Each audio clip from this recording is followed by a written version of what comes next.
Hi everyone, we are live. Welcome to the 2020 St. Josaphat Basilica Foundation's Loaves and Fishes Gala. What an exciting night we have planned for you. My name's Aaron Mabin. I'm a reporter at Fox 6 News in Milwaukee, and I am so honored to serve as your MC this evening. Let's face it, this year is extremely tough for so many. There's been so many events that have been canceled or suspended, but not this one. We are virtual this year, and it is just extremely exciting because we are celebrating the 20th anniversary of this gala. Before I get started, I want to have a special guest come forward, Colleen Cheney-Travinsky, the Executive Director of the Foundation, and Colleen is a special guest for you all. Hello, hello. Great that we're all here virtually. Unfortunately, not together, but we're doing the best we can. So hello to everyone, welcome. As Aaron said, we really have an exciting evening planned, and thank you all for attending. It's so special that at least we can get together this way. And I have my special guest that also wants to say hello to everyone. I think many of us know him. Hello, Father Lawrence. Good evening. Whether this is your first gala or your 20th or somewhere in between, we truly appreciate all the support that you give to the Basilica Foundation. Without you, we couldn't do all that is done. So hope you have a wonderful evening and bid high. Yes, bid high and bid often, right? That's the thing. But thank you all, and we'll turn it back over to the MC. But again, thank you for being here. Look forward to an exciting evening. Lots of guests coming in, popping in to say hello virtually. So back to Aaron. Thank you. Thank you. I'm matching Colleen for a reason. We're twinning this evening. Before we get started, we have to just say thank you to all of our sponsors, but a special thank you to our Copper Dome sponsor, Network Health. Now, the Basilica of St. Josaphat was dedicated in 1901 and stands as a place of beauty and peace. Here's a video to provide a greater overview of this special place. In this video, we will take you on a tour of the beautiful St. Josaphat Basilica in Milwaukee, Wisconsin. When we travel to Europe, in France or in Spain or in Italy, visiting churches and cathedrals is always a big part of our trip. But in the US, it's rarely the case, because churches tend to be smaller and newer, and to be honest, they're just not as nice as in Europe. St. Josaphat happens to be a beautiful church, and it's right here in the Lincoln Village neighborhood of Milwaukee. In the late 1800s, Lincoln Village became a big Polish neighborhood, and the neighboring parish of St. Stanislaus eventually became too small. The construction of St. Josaphat started in 1897 and was completed 4 years later in 1901. St. Josaphat was modeled after St. Peter's in Rome, and even though it's smaller than St. Peter's, it's still a massive church, the biggest in Milwaukee. Like St. Peter's in Rome, St. Josaphat has a huge dome in the center that's more than 200 feet tall. But what's most impressive about St. Josaphat is that there isn't a single square inch that is not painted. Throughout the whole church, there are motifs and sculptures and stained glass windows.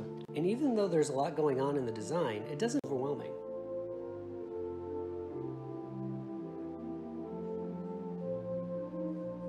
And on each side of the church, there are two large paintings of Polish history. And they have no religious theme whatsoever.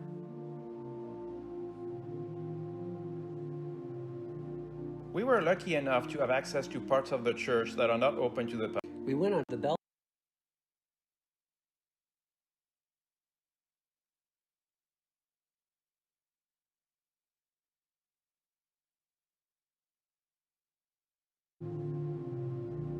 We were lucky enough to have access to parts of the church that are not open to the public. We went on the bell.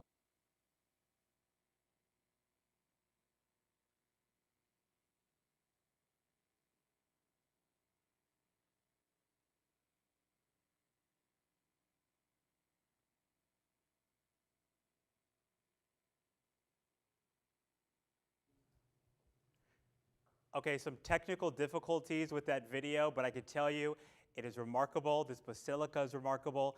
Listen, I'm a kid from Oak Creek.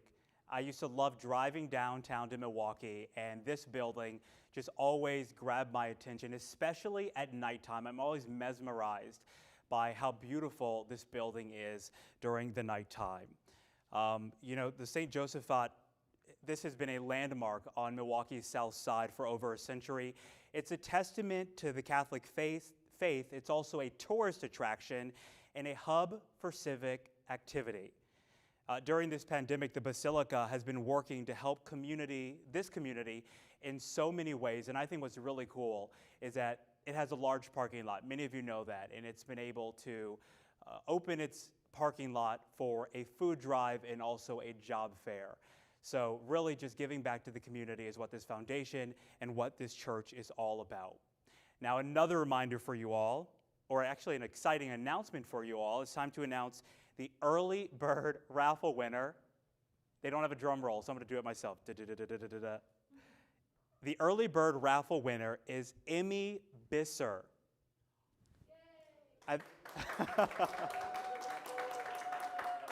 Congratulations, Emmy. And the heads and tails winner goes to Melanie Ramis. So congratulations, Melanie.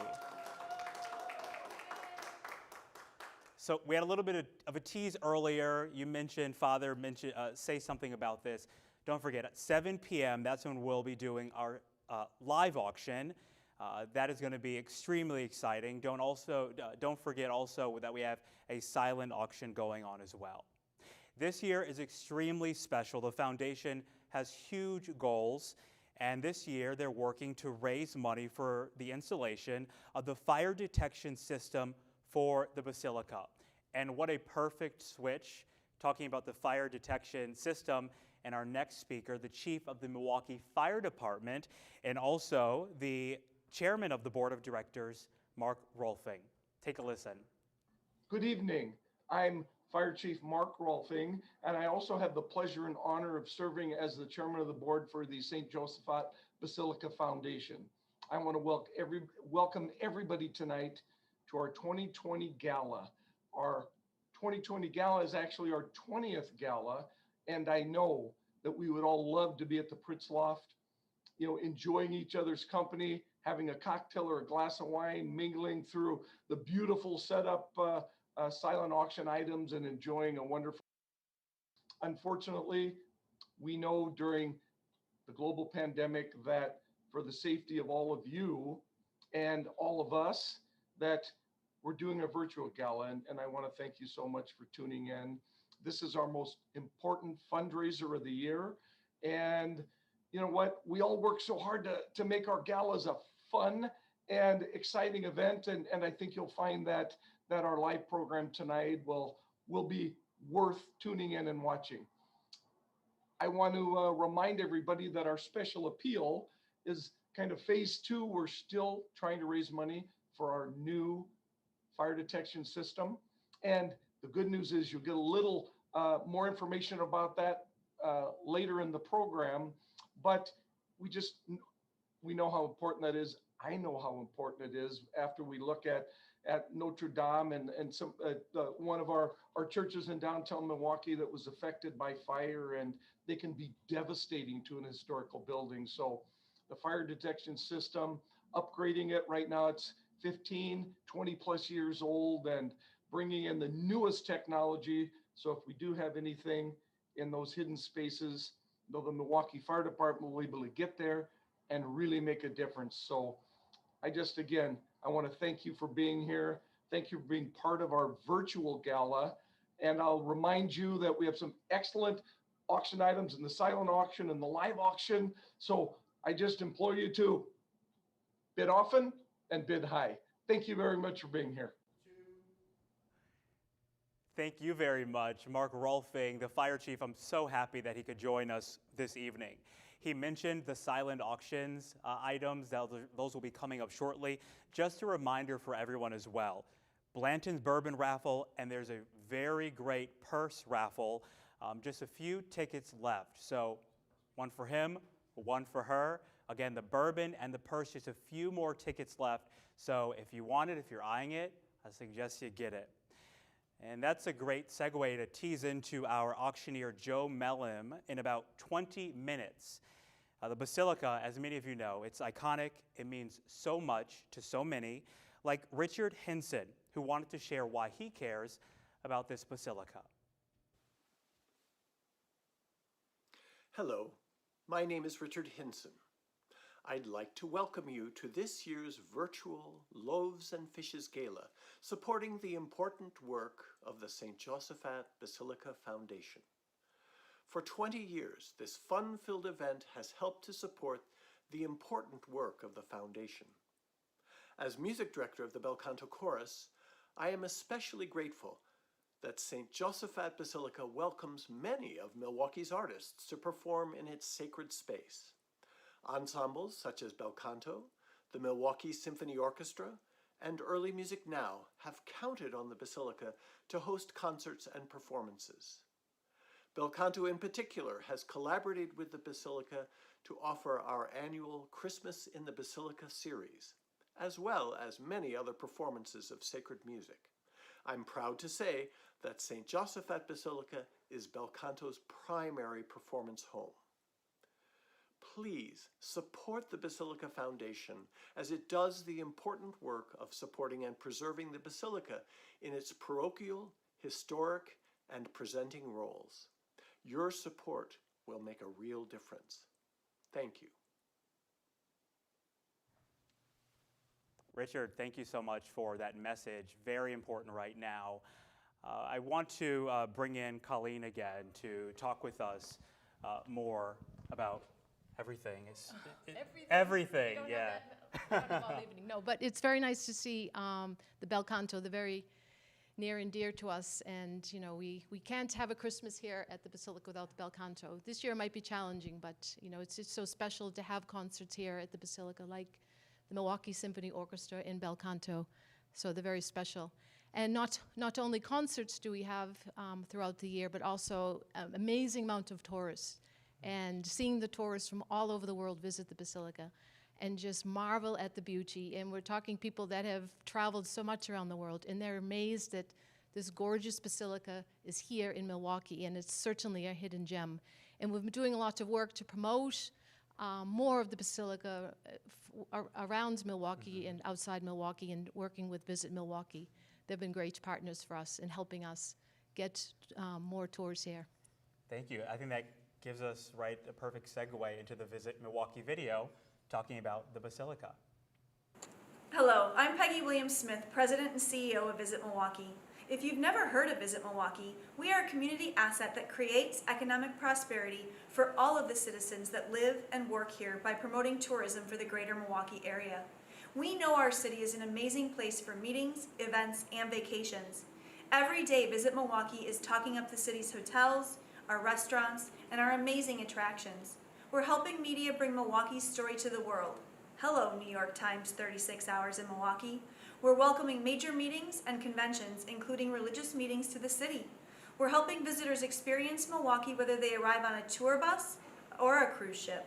And we're marketing Milwaukee through advertising to travelers all over the country. As the city is steeples, both meeting attendees and leisure travelers consistently talk about what an amazing attraction the Basilica of St. Josaphat is. But how do we know what makes an amazing attraction? Well, it's a place where locals and visitors alike will discover something new, something fascinating, and something meaningful. An amazing attraction is a place where all feel welcome, where there are countless stories to learn, and where you can feel the spirit of a community pulsing through it. The Basilica of St. Josaphat is all of this and more, and we couldn't be more proud to help bring new people into its historic doors. But you don't have to take it from me. You can take it from the travelers themselves, who have called the Basilica jaw-dropping, outstandingly beautiful, and a must-visit. I couldn't agree with them more, and whether they are here for a group trip, a meeting, or a family vacation, I know these are sentiments shared by thousands and thousands of travelers every year. Congratulations to the Basilica and its foundation on a successful 20th anniversary gala, and thank you for being amazing Milwaukee ambassadors. Thank you, Visit Milwaukee, for that beautiful message. Some important reminders for you all. Again, pushing the purse and the bourbon raffle. There's only a few more tickets left, so if you want them, now is the time to get it. Another important reminder, the wine pull, we've got some bottles left, so that's something else you can get as well. For nearly 30 years, the foundation and its directors have provided guidance and leadership for the preservation, restoration, and enhancement of the Basilica here on Milwaukee's South Side. Here's more from John Gerda, who talks about the work the foundation is doing.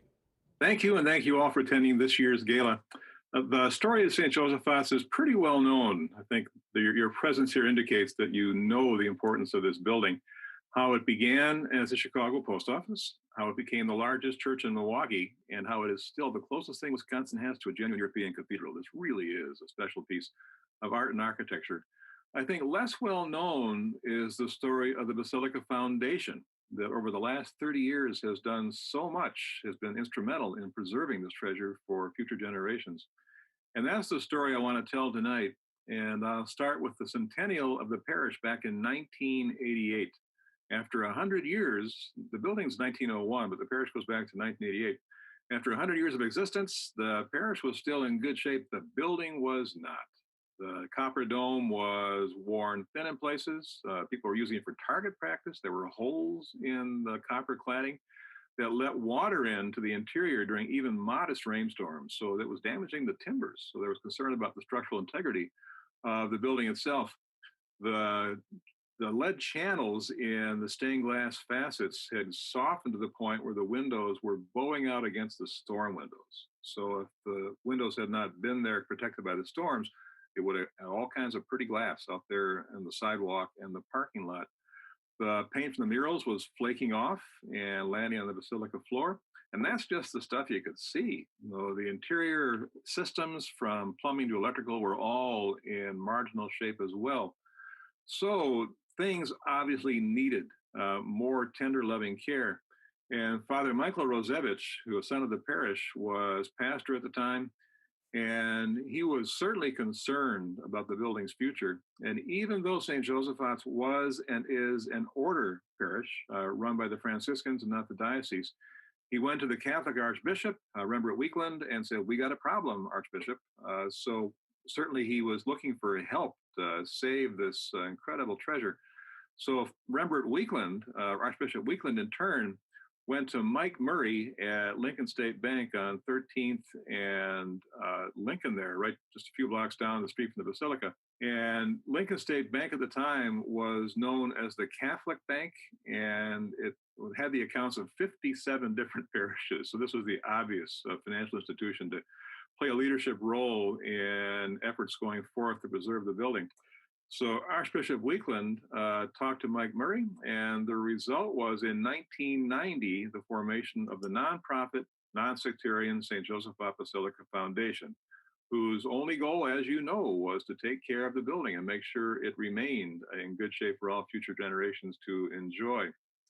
So some of the early principles I recall from those very early years, I got involved in 1990. Besides Mike were Connie Kaminsky, John Kravchik, who were bank employees who became officers of the foundation. We had Ed Dudek, a downtown lawyer, Ed Shahersky, who ran the local office of Price Waterhouse. And the most unusual early member was Bob Zygmunt, who ran a downtown ad agency, Zygmunt Joseph. And I think being on the South Side was kind of a hobby for him. This was sort of exotic territory for Bob to come down. I got involved early, and by that time I'd been doing writing about Milwaukee history for, at that point, probably 15, 16 years. I'd been hired by the Basilica to write a history of the parish for its centennial back in 1988. Tom Rosga, who ran the funeral home, multi-generational family right across the street from the Basilica. John still runs the family business there. He chaired that committee and ended up writing kind of a booklet called Centennial of Faith and taking the pictures as well. So that was a great project. I really enjoyed it. And the result was I had kind of the story of Basilica in my head and in my heart. And Mike Murray called one day and said, "Will you join the Basilica Foundation, this brand new effort we're starting to make sure the building's still here?" I hadn't seen Mike for a number of years, but we share roots in Hales Corners. He's a couple years older than I am. His mom, Betty, was actually my den mother in Cub Scouts, a story he never tires of telling. So I said, absolutely, jumped at the chance to join the foundation. And the board would meet, I think, on a monthly basis, always in the back room at Old Town Restaurant, which is kitty corner from the Basilica. And Alex Radesevich was always in attendance. We always had a good Serbian meal. And we have Father Michael was always there as well. And we kind of conduct the business and set goals and talk about the parameters of the restoration and fundraising, especially. And Father Mike, whom I recall as a somewhat stern figure, not easily given to smiling. He would be quiet during the meetings, and when we were about to adjourn, he would often say something like, "What about the boiler?" So he had real world problems, day-to-day problems to solve, and was felt a sense of urgency that he communicated to us. So, what about the boiler is a line that I recall from those early years. We set a fundraising goal of $3 million, and that included $1 million for planned endowment, and that turned out to be something of a short range estimate. And we thought the project would take 2 years, maybe three, on the outside. This is 30 years ago, back in 1990. We retained a fundraising group from Chicago called American City Bureau. It goes back to 1913. And one of their principals, named Bill, whose last name I forget, moved to Milwaukee for the duration of that first stage of the campaign. What we lacked was a downtown presence. What we lacked was a business leader who had the respect and context throughout the entire community. And it just so happened, I'd been doing work for Northwestern Mutual Life Insurance, wrote their history back in 1983, a few years before I worked at the Basilica on their history. And the result was a book called The Quiet Company, came out in 83. I wrote the history again in 2007, a book called The Policy Owners Company. So 25 years apart, I got repeat business. And after I finished that book called The Quiet Company, I was doing some speech writing on a freelance basis for Don Schenke, who was the company's CEO. And Don was the late Don of blessed memory, was a native South Sider who was raised on 28th and Lincoln, and a bungalow is still there. And he was familiar with the Basilica. He recalled coming in with his aunt when he was a little kid and being impressed by how big it was. And the story he'd always tell is it still feels big. So he didn't have that perception where things look smaller than they really are compared to when you were a kid. So I asked Don if he would join the effort, and he agreed to. He became the chairman of the committee trying to raise funds for the Basilica. And that was a huge breakthrough. He certainly provided great leadership and was able to convince a large number of other downtown principals this was a cause worth supporting. So early on, the first 6 months or so, we were intent on familiarization. Did a whole lot of tours of the Basilica to try to tell a story that was not that well known outside the South Side, especially. We had a lot of donor visits. I had breakfast down there in the lower church, where it was pretty easy to show how things were falling apart, both down there and in the upper church as well. And we also worked with Channel 10 on a documentary about the history of the parish that ended with a panel that I was on to kind of raise the awareness and also kind of make the case for donations to the Basilica. And the room was full, and it was full of leaders. So we began, this is real. We began to think this is something that we can really kind of move forward with, having the support of this broad-based leadership team. So we hired the firm of Eline Wilson Architects, and their recommendation, which we followed gladly, was to first what they called secure the envelope. And that was to make sure the outside was no longer going to be damaged by the elements and let damage on the inside as well. So that meant repairing the exterior masonry. We meant replacing the gutters, the drainage system, and recovering the dome. And that was the big deal. And I can recall, I was talking to Mike Murray yesterday, our first estimate was about $1 million to reclad that copper dome. And by that time, the copper was not quite a wafer thinness, but it was very thin compared to what it had been back when they first put those sheets on way back in around 1901. And this was such a high profile project, one that was so highly visible. Here you have the biggest church in Milwaukee, that what began as a $1 million estimate had a lot of bidders for it. And what we paid ultimately was $400,000. So it's kind of a mark that we certainly read as an endorsement of the Basilica's importance. And I can still recall it when that copper was on the dome. It was so bright you could see that dome from Chicago. It really gleamed on the skyline of Milwaukee South Side. So from those first steps 30 years ago The Basilica Foundation has raised and spent roughly $10 million, not that first three, on both the exterior and the interior. The Basilica has a great story, and all of you here tonight, virtually or not, are part of the next chapter of that story.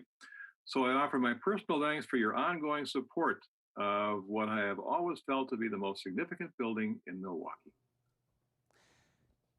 John Gerda, everybody, thank you so much, John. We always appreciate what you do and your dedication to the foundation and also to restore the Basilica that we love so much. I'm always just amazed by your wealth and that you're a friend to the Basilica.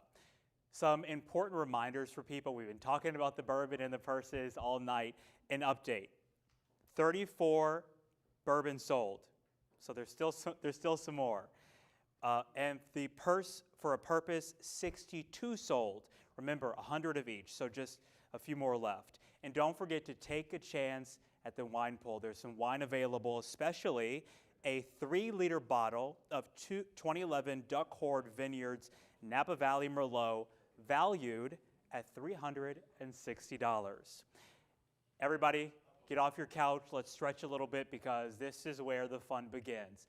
It is time for the live auction, and I would love to introduce our remarkable auctioneer. Boy says even when he's not auctioneering, I can hear the auctioneer in his voice. He just has a cadence to it. Joe Mellon. Hey. Thank you so much, Aaron. Thank you. Thank you for having me back again this year, ladies and gentlemen. Hey, last year we had such a great time. We were at the Pritzloff Hotel down there. What a great time that was with a live auction. So glad you guys were all in attendance last year, and I hope every single one of you are with us this year. We really hope you can join us in the live auction, and it's going to be a little different this year, of course. I might get into a little chant once in a while. If I feel the urge, I might just have to chant, but otherwise I'm just going to describe the live auction items to you, and on the screen we have here, we're going to be able to see who's bidding and all that. So again, thank you so much for being part of our virtual event. And we have 5 great live auction items for you, so we'll go somewhat slow. We'll describe the items for you. You'll be able to bid online. And again, the live auction will close at 8 p.m. sharp. So at 8 o'clock, live auction items close, so watch your bids carefully till then. You'll be able to keep track on your phone or computer at home. And at 8 o'clock, everything closes for the live, just the live only. Silent's going to stay open, and then the special appeal later also.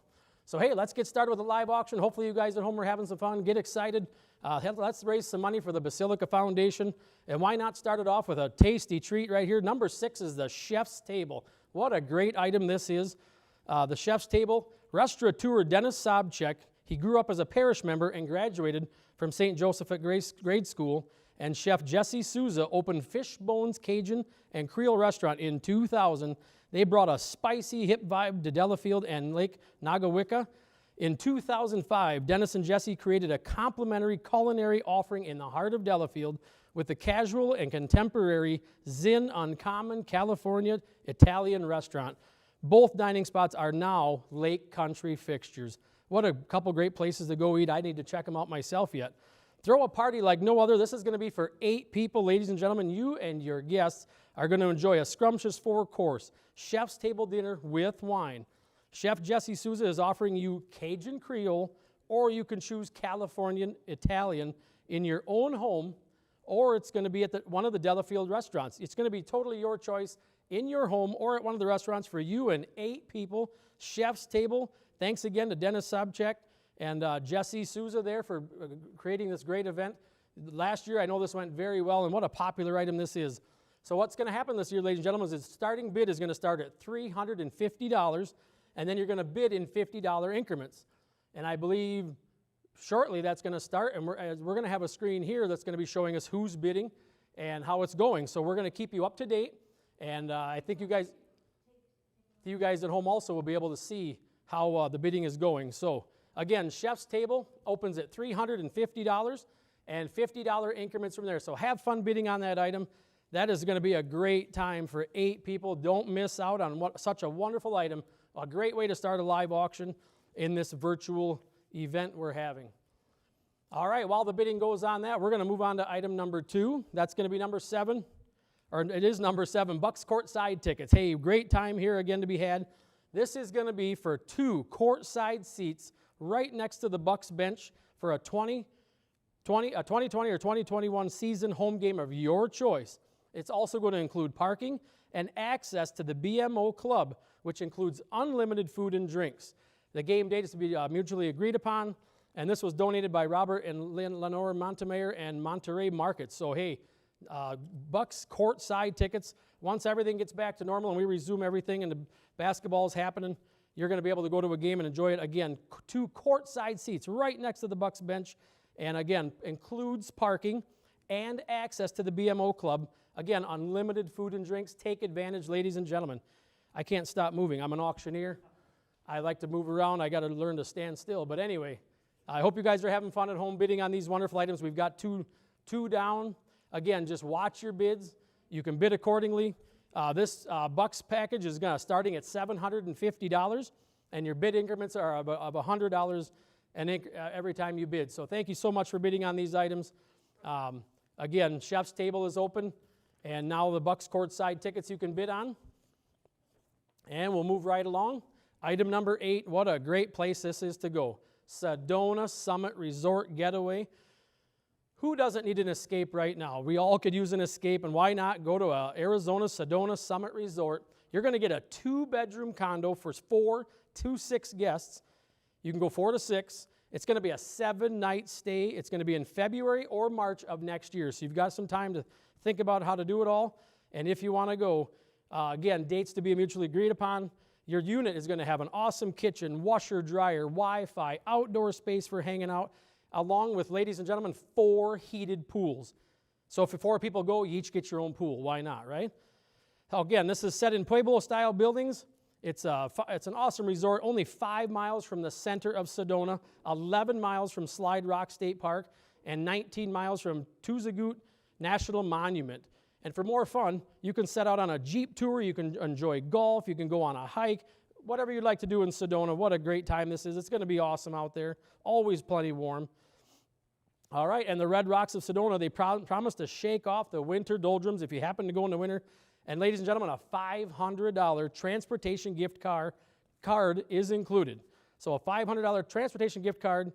And thanks to Mark and Maureen Rolfling, we really appreciate their support. They're the donors of this item here this year. So again, Sedona Summit Resort Getaway, starting bid at $1,000. And maybe I should do that now. How about $1,000? How about $1,250? How about $1,500? $1,750? How about $2,000? Let's get her going here now. Let's get her up. If you guys were here in the room, we'd be having some fun getting them bids up. Hopefully you guys are doing that at home. Have some fun. Bid on these amazing items while you're helping support the Basilica Foundation. It's just a great time to be had. You can have a great time at home just like you would if you were here, ladies and gentlemen. All right, we got 3 items open for you. And hey, that leaves us only down to 2 items. So watch your bids, bid high, bid often. Don't miss out on these great items again this year. And again, it closes at 8 p.m. So you've got a little time. But keep watching your bids and make sure you get that item and don't miss out. Take that item home this year. All right, number 9, ladies and gentlemen, is dinner at the Friary for 8. So you and 7 guests, you're going to hobnob with the Friars for a comfortable evening at the Friary. There is nothing casual about Barbara Stevens' talents in the kitchen. She's going to prepare a beautifully executed gourmet dinner prepared with drinks and dessert.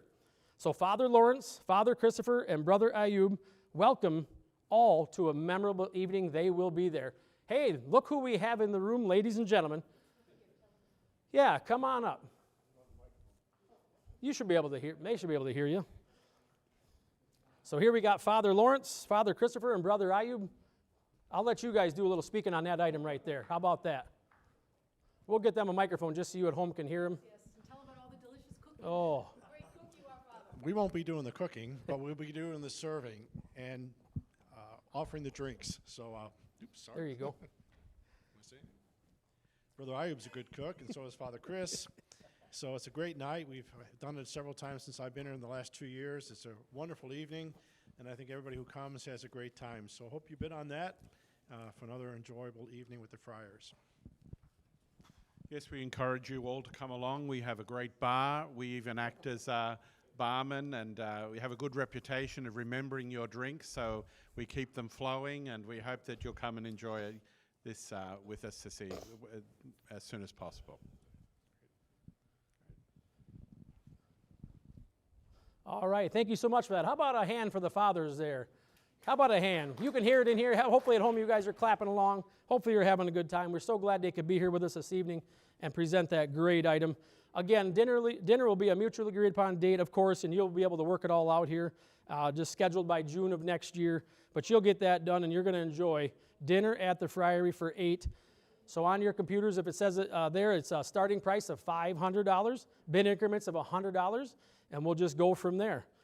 And again, Barbara Stevens' talents, again, remember, she's going to be there helping cook too, so what a great item that is going to be. All right, hey, we have one item left to describe, and then again, the live auction stays open until 8 p.m., so a little time to bid. What time is it exactly? 7:05. Okay, so you've got just under an hour to bid, and that's plenty of time to think about it, and we hope you guys bid high and bid often and help us out again this year as we do this virtual event. We really appreciate your support.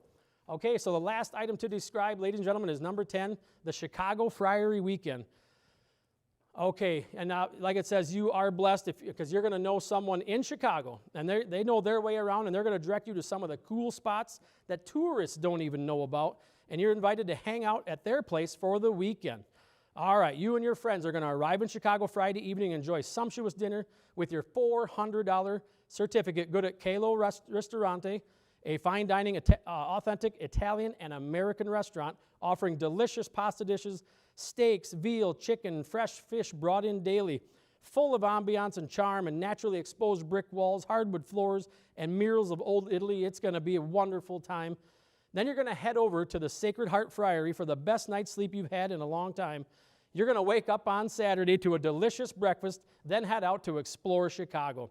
You're going to visit the American Writers Museum, one of the most unique Chicago downtown museums, which celebrates the enduring influence of American writers for our history, identity, culture, and our daily lives. A pass for 8 adults is going to be provided for that. In the afternoon, you're going to get a guided, behind-the-scenes tour of historic Chicago theater. Originally a movie place from the 1920s, it now serves as a landmark for Chicago's hottest events. You're going to access some of the areas that the public has never seen. They are going to take you behind the scenes. You're going to learn about its architecture, history, and famous performances throughout the year. All right, and then if you have time, at the end of all that, you're going to have a great time there. Millennium Park is only 3 minutes away. Don't miss Cloud Gate, the Crown Fountain. After a full day, you're going to head back to the Friary for a delicious meal prepared by the Friars. And after another good night's sleep, you're going to wake up for Sunday morning Mass. You're going to enjoy a delicious brunch with the Friars before they send you into the world to make a difference. What a great time this is going to be. What a great item, down to Chicago with the Friars. The Friars are going to talk about that one too. All right. So again, starting bid on that is only $500. We wanted to start some of these items a little lower, and as you know, as if we were here live and ready to go, we'd be going a little faster and all that. We'd be creating some excitement. But so starting bid of $500, bid increments of $100 on that one, and we hope you guys really enjoy bidding on these items. And I want to thank you ahead of time for bidding on these items. Whoever the winners are going to be, it's just a pleasure being a live auctioneer. And this is my first virtual event, and I really hope you guys are having fun. And this might be more of the way to come to do live auctions, and we'll have to see. But until then, the Friars from Chicago are checking in. Yes, they are. All right. They're checking in right now. So we have 5 great items. Oh, here they are. I'm Father Michael. I'm with Father Paul. We can't wait to host you here in Chicago. We have a 5-story building. It's like the Hilton Kenmore on Kenmore Avenue here in the north side of Chicago. We have a house full of cooks. We can't wait to welcome you. We have a chapel right here, Holy Mass, Brother Joe, excellent breakfast cook, excellent brunch cook. We're going to cook ourselves for you for supper. If you want Polish, you want Italian, you want American, you tell us, and we'll have a sumptuous meal ready for you on Saturday evening. So like the auctioneer said, bid often and bid high. We can't wait for you to come. We're on the north side of Chicago, about 3 blocks away from Loyola University, 2 blocks away from the L train. So within 20 to 30 minutes, you're downtown Chicago. As you can see, Father Michael is a great cook. You can't see that, but you can see us. We aren't starving. We're great. We have good food. Brother Joe Graff will do one of his famous buffets, breakfast buffets with pancakes, eggs, sausages, you name it. It's pulls out all the stops. So we're looking forward to hosting you and coming to visit our home here in Chicago. And unlike the Basilica fryers, we're cooking. We're cooking it. The fryers are cooking. So we welcome you.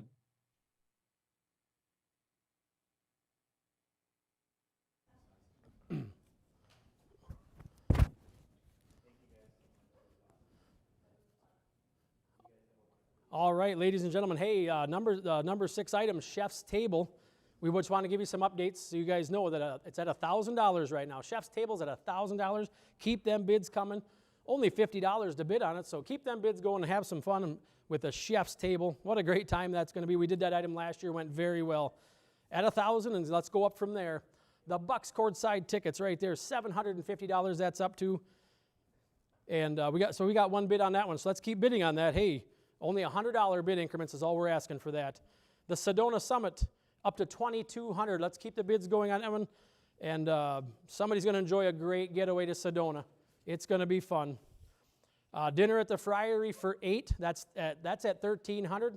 Let's keep them bids going. Only $100 increments there. And the Chicago Friary weekend down in Chicago at $1,200. $100 increments to bid there. So keep them bids going. Keep bidding. Only 5 great items. Don't miss out. Don't think about it too long, because if you think about it too long, you might miss out on it. So get them bids in, bid high, bid often, and let's get them 5 items up there, and let's have a great virtual live auction this year. How about that? And are we moving on to back to Aaron? Aaron, are you going to come up and say a few words? All right. Thank you, Aaron. Thank you. Thank you. My few words are, someone take me to Arizona, okay? Whoever is going to Sedona, I took notes. I love the Pueblo-style building. Never been in a Pueblo-style building. Bring me to Arizona with you. I also like a good Bucks game. So when all that started, just keep me in, and I'll eat with the Friars too.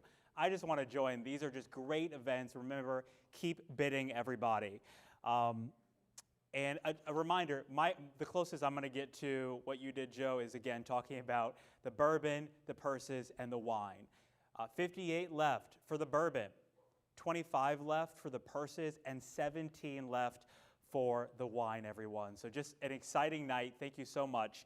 Now I want to transition to why this basilica and why old places should matter. It's just such a very loaded question.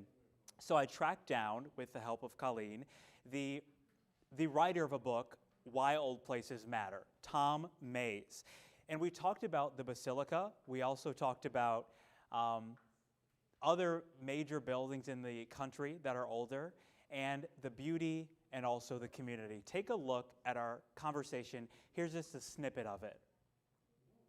Beauty has the capacity to change people's hearts, to change the way they feel about something. So there's this wonderful woman named Elaine Scarry that writes about beauty and being just. And she says that the experience of beauty can actually open people up to have more empathy. And I think that's part of the experience that people have when they go into a place like the Basilica. Can I ask you what stands out about the basilica to you? Well, the spectacular scale, first of all, it's really remarkable. And that scale on its own gives people a feeling of awe and beauty and even sacredness. There's that architectural experience of going into the place, and that has an impact on how we feel. And then, of course, there's the spectacular art and the paintings. All of those things have an impact on how people experience space and feel about themselves. Tom, I love the ancestry portion of all of this, because you say, when you see old places, where am I from? Where are my people from? And you also say old places matter because they connect us to our ancestry. What was that finding like? And can you go more into the ancestry part of all of this? Sure. Thank you, Aaron. It's interesting because You know, I think for a long time, preservationists shied away from talking about ancestry because it felt elitist or exclusive in a way. And yet there's just been an explosion of interest in genealogy. And as you said, it is tied to that question, where are you from? You know, the very way we ask about where people are from has to do with where their people are from. Being able to visit the place where your ancestors lived or worshiped can be a very powerful experience, and it helps give people a sense of their own identity, and also for today a deep sense of belonging. And the Basilica is a place where many descendants of parishioners would still go back and feel that sense of belonging from being there. And I think that's not only true for people whose ancestors were there 2 or 3 generations ago, but even for people who simply grew up in the church and still go back to the church. So I think it's as true for the parishioners today as it is for those who have longer ancestral ties to the place, which is the Polish American community that helped build the basilica. It's almost a loaded question.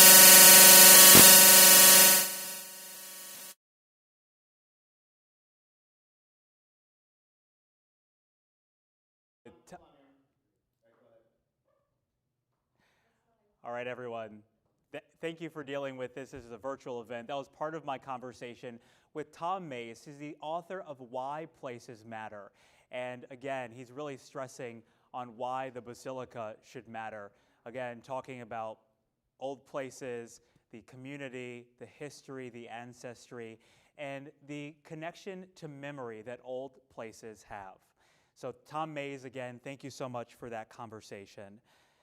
Now I believe we're getting closer to the special appeal, so we're going to bring Joe back up to bring us into the special appeal, and we'll also be hearing from Mark Rolfing as well. Joe?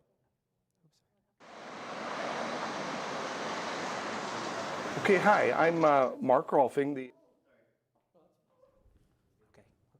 Come to you for an update. Yeah, hey, we'll give you some more updates here. All right, hey, thank you guys so much for bidding in the live auction. Keep bidding on them items. Keep them bids coming. Again, you've got till 8 p.m. And hey, we also got another update quick. The bourbon, we have 47 sold. The purses raffle, 74 sold.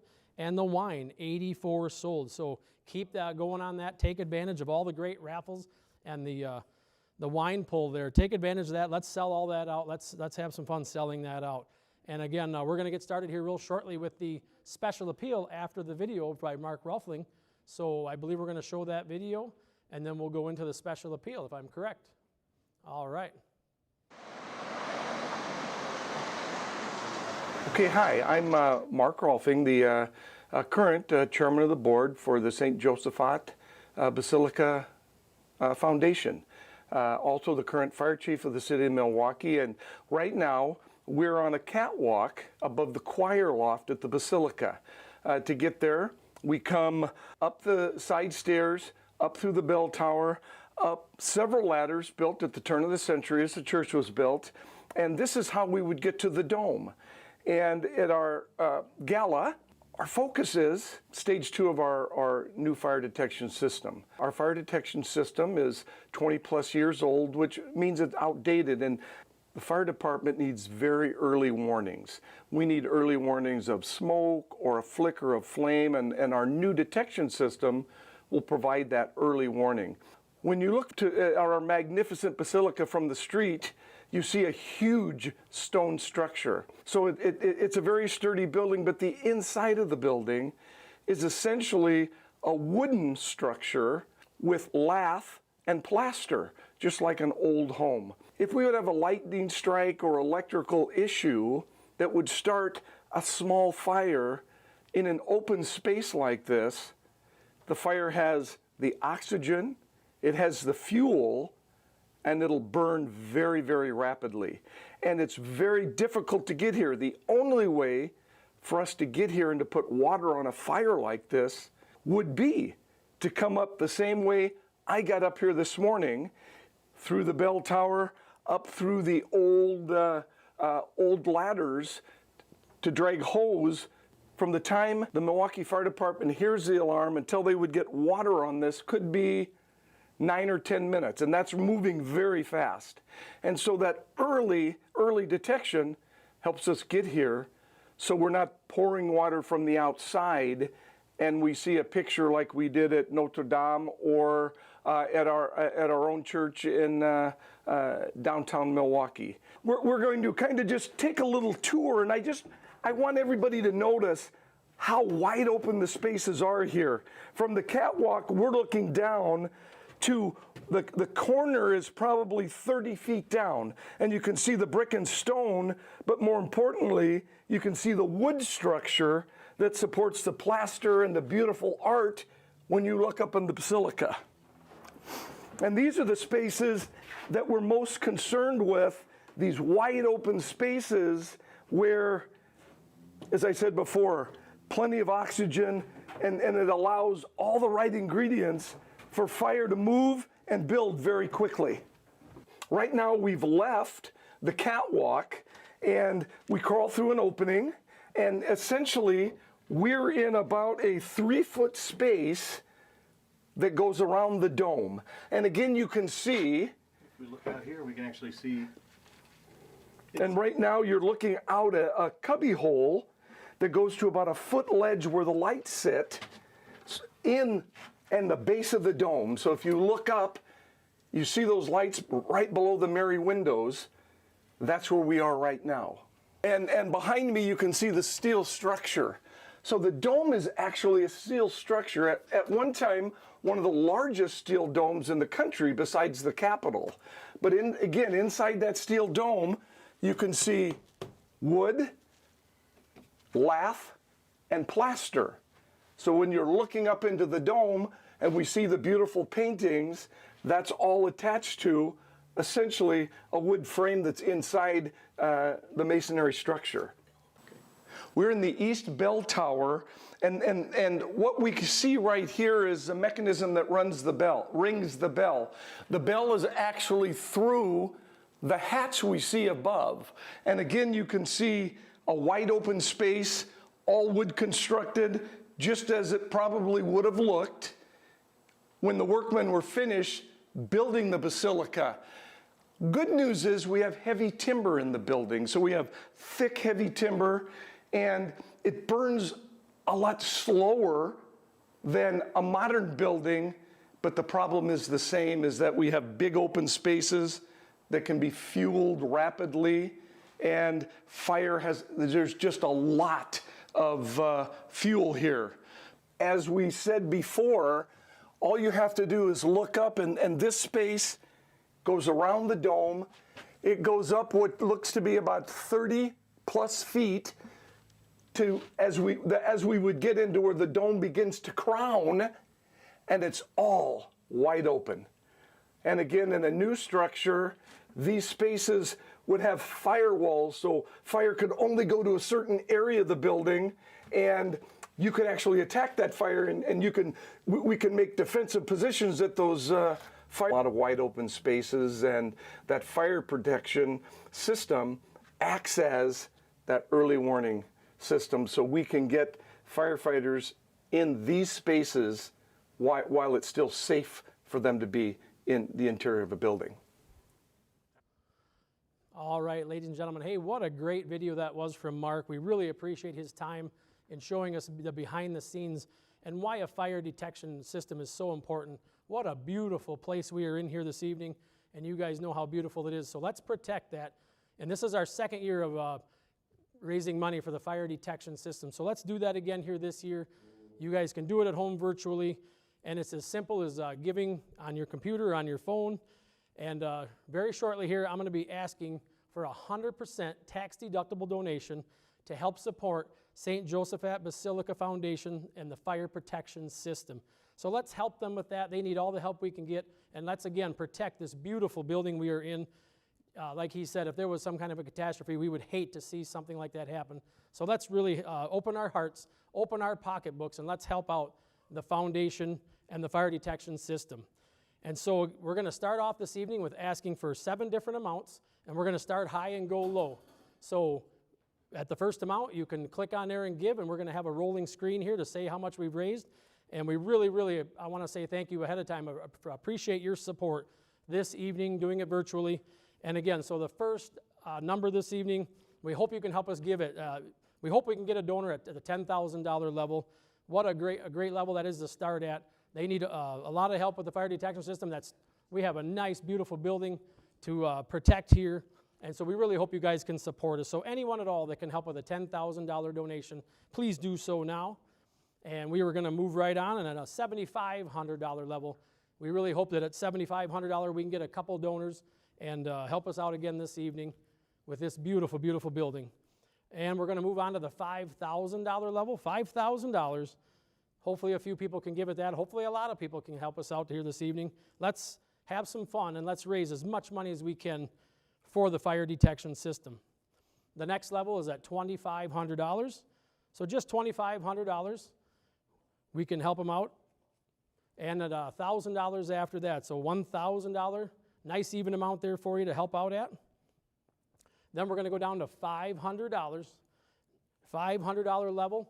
And then our last level this evening is going to be at $250.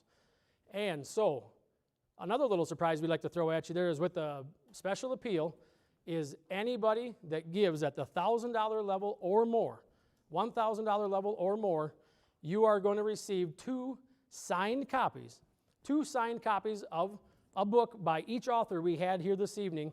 And the first one is John Gerda. John Gerda, we'll hold him up here for you. John Gerda, The Making of Milwaukee. Beautiful, beautiful, nice thick book here. He did a heck of a job. All kinds of pictures in there. I bet you've read it front to back, haven't you? Absolutely. Probably a couple times. Yes. A nice book there from John Gerda. We really appreciate that. And again, you're going to get a signed copy. It's going to be signed by John Gerda. And again, this is for anyone at $1,000 or more.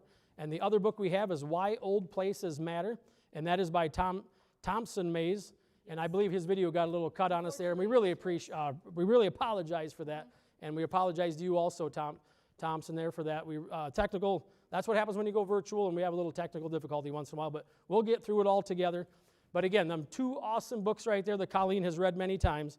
You're going to get both of them signed by the author at anybody that gives $1,000 or more. Correct. So again, the $10,000 level, the $7,500, the $5,000 level, $2,500, $1,000 level, $500, and $250. And I believe if can they also give anonymously and any amount they would like to give? Yes. Every little bit helps with everything that's going virtual this year and the times we're in.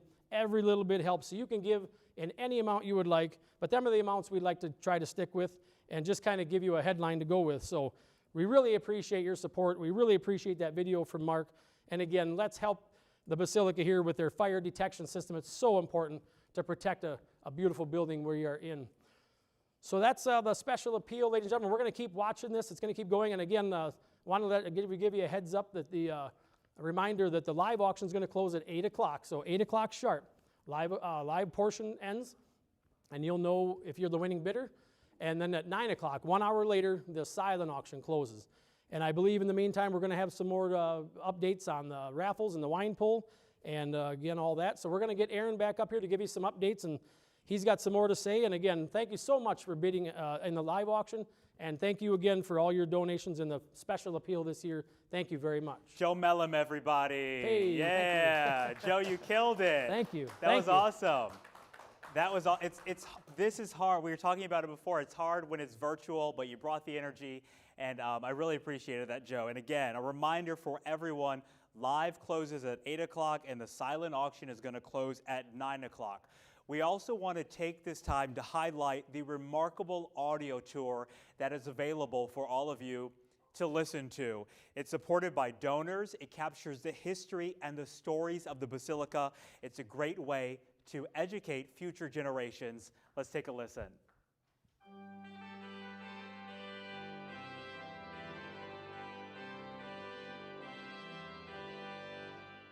Hi, and welcome to the Basilica of St. Josaphat. I'm Milwaukee historian John Gerda. I spent my early years about 2 miles away from here, just on the old Polish South Side. The Basilica might look grand and imposing, but it's also a neighborhood church.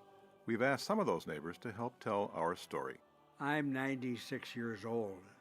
Gosh. I was baptized here. I've had people say, oh my gosh, I've been to Rome, this is better. It's amazing. The art, the architecture, everything. Just enter the numbers on your map to hear each story. You can listen in any order you like. It's okay to take photos, but we ask that you respect those who may be praying. Enjoy your visit today, and please know that you are always welcome here to attend services and concerts or just to enjoy a moment of quiet reflection. Tonight has truly been a remarkable event. Before I wrap up for the evening, I want to bring in Colleen Chini-Travinsky for another message. No, I just wanted to just point out the audio tour, which we're excited about, and it's something really near and dear to my heart and to particularly many of the board members. This is an opportunity to get together all the stories that so many people have had and put it together, and the ability to share those very special stories with others. I mean, as we can see tonight, the Basilica is always a place of worship, but it's much more than that. It's, you know, it's a tourist attraction, a place for art, for concerts, and also a place that so many people feel tied to through their ancestry. And doing this audio tour and reaching out to the folks and hearing their stories and putting those stories together and having John Gerda narrate it, it's so moving to hear how much the Basilica affects people, how they're drawn to it.